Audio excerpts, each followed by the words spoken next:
Hi అండి. నమస్తే. Welcome back to our channel. ఈరోజు హోటల్ స్టైల్ ఆనియన్ టమాటా చట్నీ ఎలా చేయాలో చూద్దామండి. చాలా సింపుల్గా చేసుకోవచ్చు. ఇది ఏ టిఫిన్స్లోకైనా సూపర్గా ఉంటుంది. ఎంతో టేస్టీగా ఉంటుంది. మరి లేట్ చేయకుండా రెసిపీ ఏంటో చూసేద్దాం. ఎక్కడ వీడియోని స్కిప్ చేయకుండా పూర్తిగా చూసి మీరు కూడా ట్రై చేయండి. ఇప్పుడు కళాయి స్టవ్ ఆన్ చేసుకొని కళాయి పెట్టుకొని దీంట్లోకి ఒక 2 స్పూన్స్ వరకు ఆయిల్ వేసుకోవాలి. ఆయిల్ హీట్ అయ్యాక ఇక్కడ నేను 6 వరకు ఎండుమిర్చి తీసుకుంటున్నాను.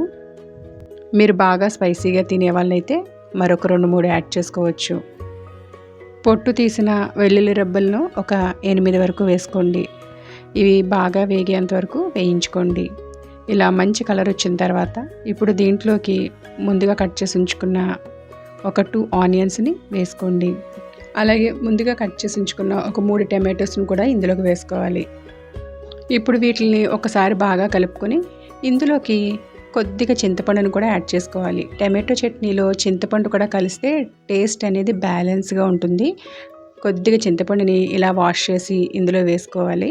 ఇప్పుడు ఈ టమాటోస్ ఆనియన్స్ బాగా సాఫ్ట్గా కుక్ అయ్యేంత వరకు కూడా మూత పెట్టి టమాటోస్ సాఫ్ట్గా కుక్ అయ్యేంత వరకు కూడా మధ్య మధ్యలో కలుపుకుంటూ మూత పెట్టుకుంటూ కుక్ చేసుకోవాలండి. ఇలా మూత పెట్టడం వల్ల మనకి టైం సేవ్ అవుతుంది, త్వరగా కుక్ అవుతుంది. టమాటోస్ ఉడికిపోయినాయి కదండి. ఈ మిశ్రమం పూర్తిగా చల్లారిన తర్వాత మిక్సీ జార్లోకి వేసుకొని రుచికి సరిపడినంత సాల్ట్ని కూడా యాడ్ చేసుకొని ఫైన్ పేస్ట్గా ఆడి పక్కన పెట్టుకుందాం. ఇప్పుడు ఈ పచ్చడి తాలింపు కోసం 2 స్పూన్స్ వరకు ఆయిల్, అలాగే తాలింపు దినుసులు ఆవాలు, జీలకర్ర, మినప్పప్పు, ఎండుమిర్చి, అలాగే కొద్దిగా కరివేపాకును కూడా వేసుకోవాలి. ఇక్కడ ముఖ్యంగా ఆవాలు అనేవి బాగా వేగాలండి.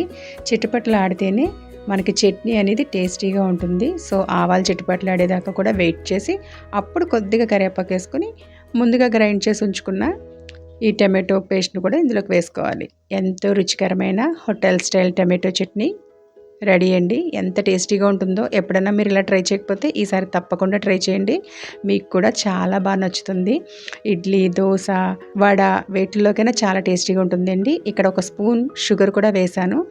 మీకు నచ్చితే వేసుకోవచ్చు, కానీ టేస్ట్ అయితే సూపర్ ఉంటుంది. మరి మీకు ఈ రెసిపీ నచ్చితే లైక్ చేయండి, షేర్ చేయండి. మరిన్ని రుచికరమైన రెసిపీస్ కోసం మా ఛానల్ని సబ్స్క్రైబ్ చేసుకోవడం మాత్రం మర్చిపోకండి. మీ సపోర్ట్ మాకు చాలా ముఖ్యం.